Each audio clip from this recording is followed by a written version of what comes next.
días, profesor. Hoy día con mi grupo y yo estamos presentando lo que sería nuestro trabajo final para el curso de Ingeniería de Carreteras. Los integrantes de este grupo serían Fred Astocuri, John Chunga, Karen Cuenca, Yael Jacinto y el que le habla, Junior Ramírez. Bueno, acá está el link de YouTube. Y lo que primero se hizo, bueno, después de poner la plantilla, después de poner una superficie en lo que sería en el Civil 3D, lo que primero se hizo fue poner la opción de las carreteras con las pendientes, con los porcentajes. Se hizo un trazado, un offset en cada lado de la carretera que habíamos puesto y sacarle las pendientes, ¿no? Acá, por ejemplo, se sacaron 15 datos. Se tuvo un promedio de 55,20% para esta carretera, que por norma ya sabemos que es una carretera de segunda clase porque tenemos una demanda de 600 vehículos por día. El promedio nos da que es un terreno accidentado y que como tenemos restricciones económicas tiene que ser 50, el mínimo, ¿no? Tiene que ser el mínimo de las mínimas posibilidades que tenemos. Por lo que estaremos agarrando que sería unos 50 kilómetros por hora en este caso. La exposición es necesario tener en cuenta el alineamiento horizontal radio mínimo, en el cual, dado a nuestra carretera, son 5 puntos de radio mínimo de curvatura. Una de ellas es necesario analizar cuidadosamente, que es el cruce de causal. Asimismo, poder evitar accidentes o choques automóviles. Así también tener por dato de la tabla adquirida del manual de carreteras, es el 0,16 de coeficiente de fricción transversal. También por la tabla podemos adquirir que dado que son 50 kilómetros por hora y el 12% de peralte máximo, teníamos por dato que redondeado el radio mínimo es 70. Así también podemos la figura de la 302,04 hacer el peralte de la zona, que es el tipo 4, como se puede observar. Dado ayuda con el Civil 3D, podemos hacer el diseño más adecuado y más preciso de las curvaturas con el radio mínimo, adquiridos también por las tablas del Manual de Carreteras 2018. Una de ellas es el Causer cruzado, que su curvatura de radio mínimo es considerado de 30 metros. Eso puede ser variado dependiendo cómo se puede hacer considerable el criterio. Asimismo, sus longitudes de tramos de tangentes vamos a ser comparados con el resultado que hemos obtenido en el diseño de carreteras. En nuestro caso, sí están entre los rangos de longitudes de tramos de tangente.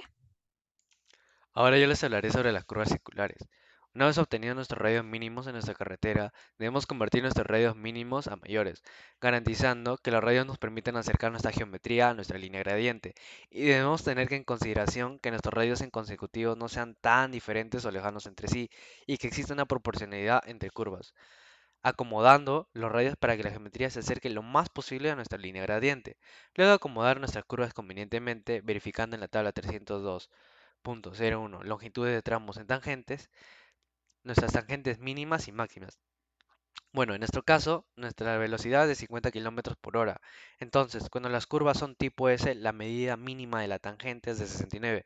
Si está entre curvas tipo O, la medida mínima es de 139 y la medida máxima es de 835. Gracias. Bien, continuando con la exposición, es necesario implementar curvas de transición a nuestra carretera. Esto porque van a permitir un cambio gradual entre la línea tangente y nuestras curvas de radios seleccionados. En este caso se tiene que la velocidad de diseño es de 50 km por hora y según la tabla 302.2 le corresponde un peralte máximo del 12% y un radio mínimo de 70 metros. Asimismo, se tiene un ancho de calzada de 6,6, un bombeo del 2% y un J máximo de 0,7. Esto porque se trabajó con restricciones económicas. Ahora, para calcular la longitud de la espiral, es necesario previamente calcular los peraltes de cada radio. Estos radios se prolongan Figura 302.4 y su prolongación vertical nos dará los peraltes de cada radio, tal como se muestra en la tabla inferior. Ahora procedemos a evaluar los criterios. El criterio 1 nos indica que el ancho mínimo se calculará mediante esta fórmula y posteriormente elevado al cuadrado entre el radio nos dará una longitud mínima como se muestra en la tabla inferior. Procedemos a evaluar el criterio 2, donde nos indica que el ancho mínimo debería ser menor o igual al radio y mayor a la tercera parte del radio, lo que cumple tal como se muestra en la figura. Procedemos a evaluar el criterio 3, donde nos indica que la longitud mínima será el ancho de calzada entre 2 por el peralte sobre el IP máximo. Y posteriormente evaluamos el criterio 4, donde nos indica que para carreteras de primera o segunda clase, la longitud mínima será de 30 metros. De cada criterio observamos que la longitud mínima máxima es de 30 metros y la longitud máxima será 1.5 por la longitud mínima, el cual es 45 metros.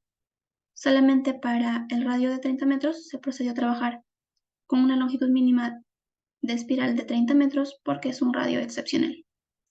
Y se puede observar que en el civil se implementó las longitudes de espirales máximas de 45 y solamente para el radio de 30 metros se procedió a implementar una espiral de 30 metros.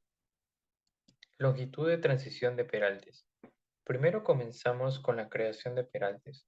Para eso seleccionamos el alineamiento y ubicamos la opción Create Edit Super Elevation.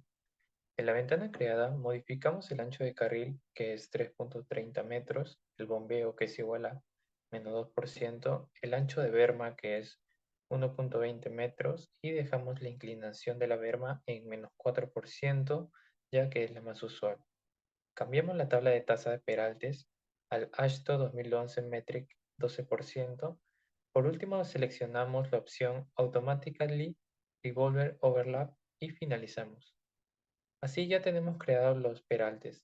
Si deseamos visualizar el diagrama de peralte, volvemos a seleccionar el alineamiento y ubicamos la opción Create Super Elevation View. Así buscamos un punto donde colocar el diagrama. De esta forma podemos notar que los peraltes calculados con la ayuda de la tabla 302.04 no difiere tanto de los peraltes dados por el Civil 3D. Para el cálculo de sobreanchos usaremos la siguiente fórmula, además que tenemos los valores como la velocidad de diseño, el número de carriles que es 2, ya que es una carretera bidireccional, la distancia entre eje posterior y parte frontal, que es 10.55 metros, y tenemos el radio de cada curva. En el caso de la penúltima curva, habrá una excepción y se calculará el sobreancho con un radio de 70 metros. Y estos serían los valores calculados. Bueno, ahora siguiendo con la exposición, nosotros acá tenemos tres curvas. Uno en la 150, otro en la 490 y otro en la 860. ¿Qué es lo que se hizo? Primero, con la ayuda de esta fórmula, hay dos, ¿no? Cuando la DP es mayor que la L y otro es DP cuando es menor que la L. Acá está lo que significa cada uno, ¿no? L, la longitud de la curva vertical, D, distanciamiento de los faros de la rasante, V, la velocidad de diseño, A, diferencia algebraica de pendientes. Bueno, acá tenemos que, bueno, no se ve, pero tenemos que la pendiente de entrada es 6,67 y 2,78. Para la segunda es 2,78 y 7% de salida. Y en la tercera, 7 y 0.37 de salida. Acá hemos tenido que clasificar primero si es curva convexa, cóncava. La primera es convexa, la segunda cóncava y la tercera convexa. Utilizando y reemplazando los datos que tenemos ya hallados en esta fórmula, se tiene que para la primera, la curva convexa, el mínimo sería de 50 metros, en la segunda también de 50 metros, y en la tercera, que es convexa, sería de 70 metros. Primero con la exposición debemos tener en cuenta el perfil longitudinal mediante el diseño de la carretera con la ayuda del Civil 3D, que son, como se puede observar, el terreno, el subrasante y rasante, que su elevación del pavimento será de 0.5 metros. Asimismo, haciendo el alineamiento vertical de pendientes máximas, como se puede observar, estos fueron los datos y esto fue extraído con el manual de 2018 con la tabla 303.01 Asimismo, ver los tipos de curvaturas verticales y simétricas, que son las convexas y cóncavas. Como se puede observar, son diferentes curvaturas y así ver si son o no son que cumplen o no. Entre ellos también debemos tener en cuenta que las curvaturas pueden ser variados y así tener en cuenta los 5 criterios que son la comunidad, la operación, la seguridad, el drenaje y la economía, que también sus curvas no son fijos o precisos, podría variar dependiendo del diseño que se realiza. Seguimos con la sección transversal. Con la tabla de 304.02 podemos hallar el ancho de berma. Ya tenemos los valores de diseño, que es 50 km/h, y que se trata de una carretera de segunda clase con un IMDA de 650 vehículos por día. Así que el ancho de berma es de 1.20 metros. Con la tabla 304.03 hallamos los valores de bombeo de la calzada, el cual es de 2%. Con la tabla 304.01 calculamos el ancho de calzada, el cual es de 6.60 metros, que equivale a 3.30 metros para cada carril. Además, también tenemos los datos de talud de corte y talud de relleno. Seguimos creando un assembly. Para esto, primero activamos la paleta de herramientas y las propiedades. Comenzamos armando los carriles, después creamos las bermas y posteriormente creamos los taludes, los cuales van conectados por la parte inferior de la berma creada. Ahora creamos un corredor. Posteriormente editamos el corredor con el sobreancho. Luego creamos la superficie de la parte rasante y subrasante. Esto con la finalidad de hallar las áreas de corte y relleno. Después creamos las sample lines para saber el número de secciones que tenemos, que en este caso son 165 secciones. Una vez hecho esto, ya podemos crear las secciones transversales. Ahora seleccionamos la opción Computer Materials para sombrear a nivel de la subrasante. Ahora podemos sacar el reporte de volúmenes. Con ayuda del AutoCAD podemos verificar las áreas del corte y relleno. Por ejemplo, en la progresiva 211.716 podemos comprobar que las áreas de corte y de relleno son las correctas.